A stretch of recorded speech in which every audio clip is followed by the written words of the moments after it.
大家好，今日2026年嘅6月9號，前特首曾蔭權2012年7月卸任之前推出咗2蚊乘車優惠，一直咧被視為回歸以嚟政府一項德政。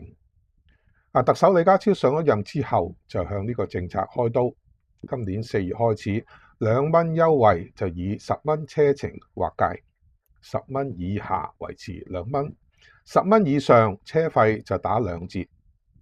增幅可以達到超過1倍以上。原定喺2027年，即係明年4月就落第2刀，設定每個月240程嘅車程上限，超過咗呢個240程咧，就收翻原價。2蚊2折實施僅2個月，勞工及福利局6月5號就上個禮拜啦宣布，由於成本效益並不划算，取消限搭240程嘅方案，極速腰斬呢個限搭嘅計劃。係繼叫停垃圾徵費同埋巴士乘客安全帶法例收起另一個施政出事嘅個案，同樣被立法會議員讚賞，括住從善如流。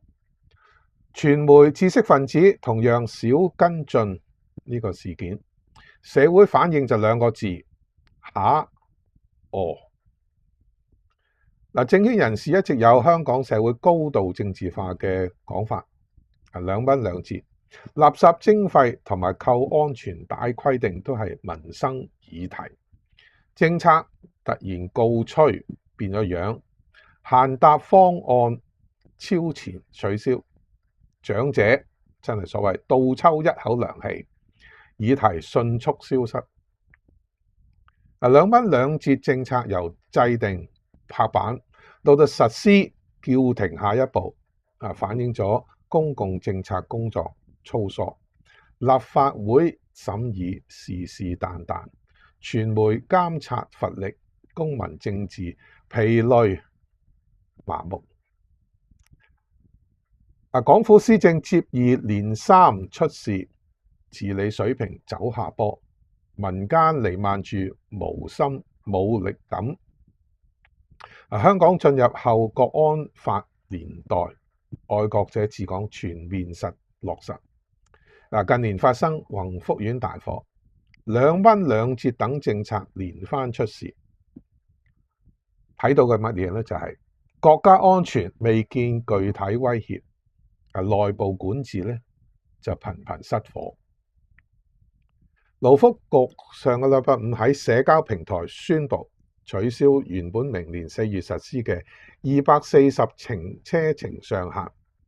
超前咗10個月腰斬。局長孫玉菡週末見記者就解釋，唔開記者會宣佈個做法合適，就話發佈消息嘅形式係因應事件嘅情況。佢話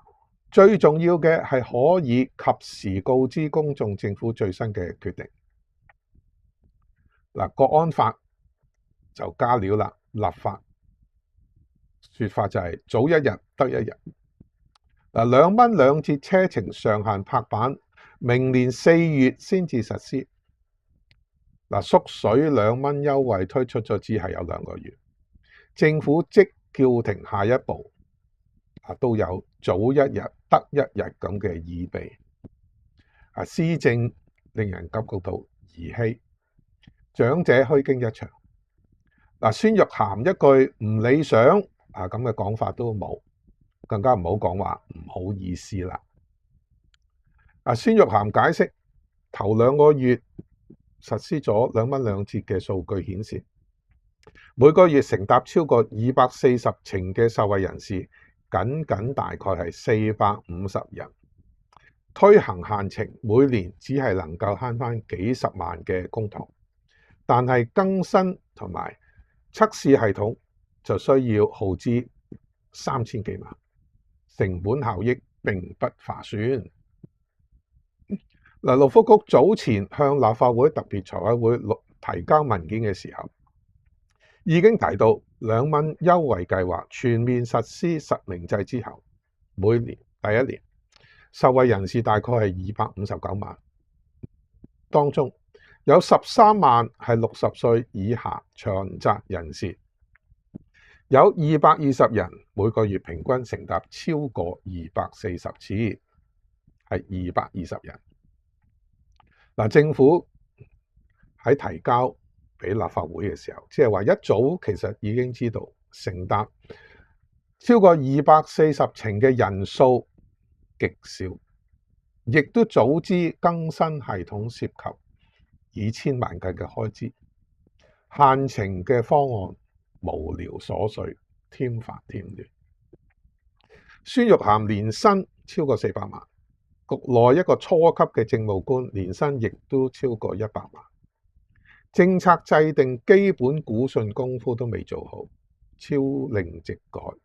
自損管治權威，自毀公眾對政府政策穩定性同埋官員能力嘅信任。呢個係乜嘢嘅行政主導呢？孫玉菡又話2蚊2節實施咗之後，收到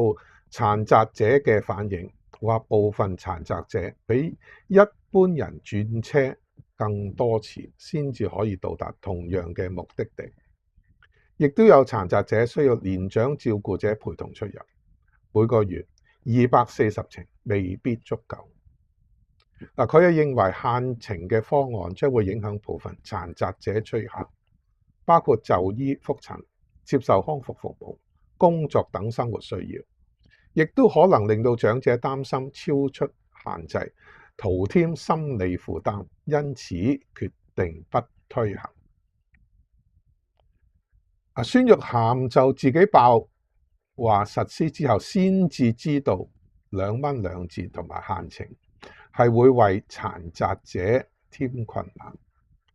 包括點解要多程轉車，係因為港鐵站嘅設施唔係足夠，部分殘疾者要多轉站咁嘅情況。呢個事先有冇向港鐵了解，或者調翻轉，港鐵有冇同政策局講翻呢個情況？殘疾者已經係社會上弱勢嘅社群，搭港鐵都並不容易，限程首當其衝。點解政策制定之前，官員完全唔知道有咁嘅情況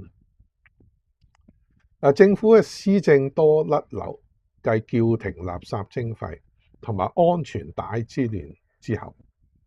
立法會議員親建制嘅一啲喉舌，同樣將垃圾徵費、取消限程呢啲決定形容係德政，話政府因應實際情況作出調整，係從善如流。呢個從善如流嘅說法令人感覺到啼笑皆非。立法會議員有權有責要求官員問責、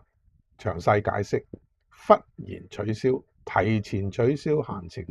嘅原因，追究下係咪有官員工作疏漏、浪費公帑，不但冇做到應該做嘅，反而係即時表揚。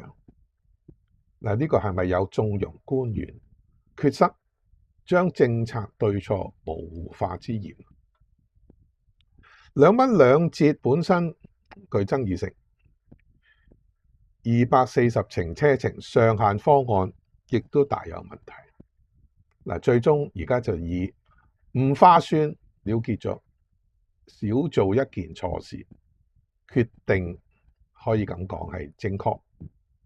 但並唔係等於做咗一件好事，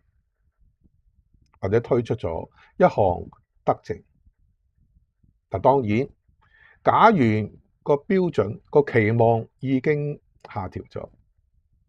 即係話政府少做錯事、少做無聊事就係好事嘅話，咁今次當然係好事一宗啦。請鼓掌。今日講到呢度，多謝大家收聽。請繼續喺平台 comment、like、share。拜拜。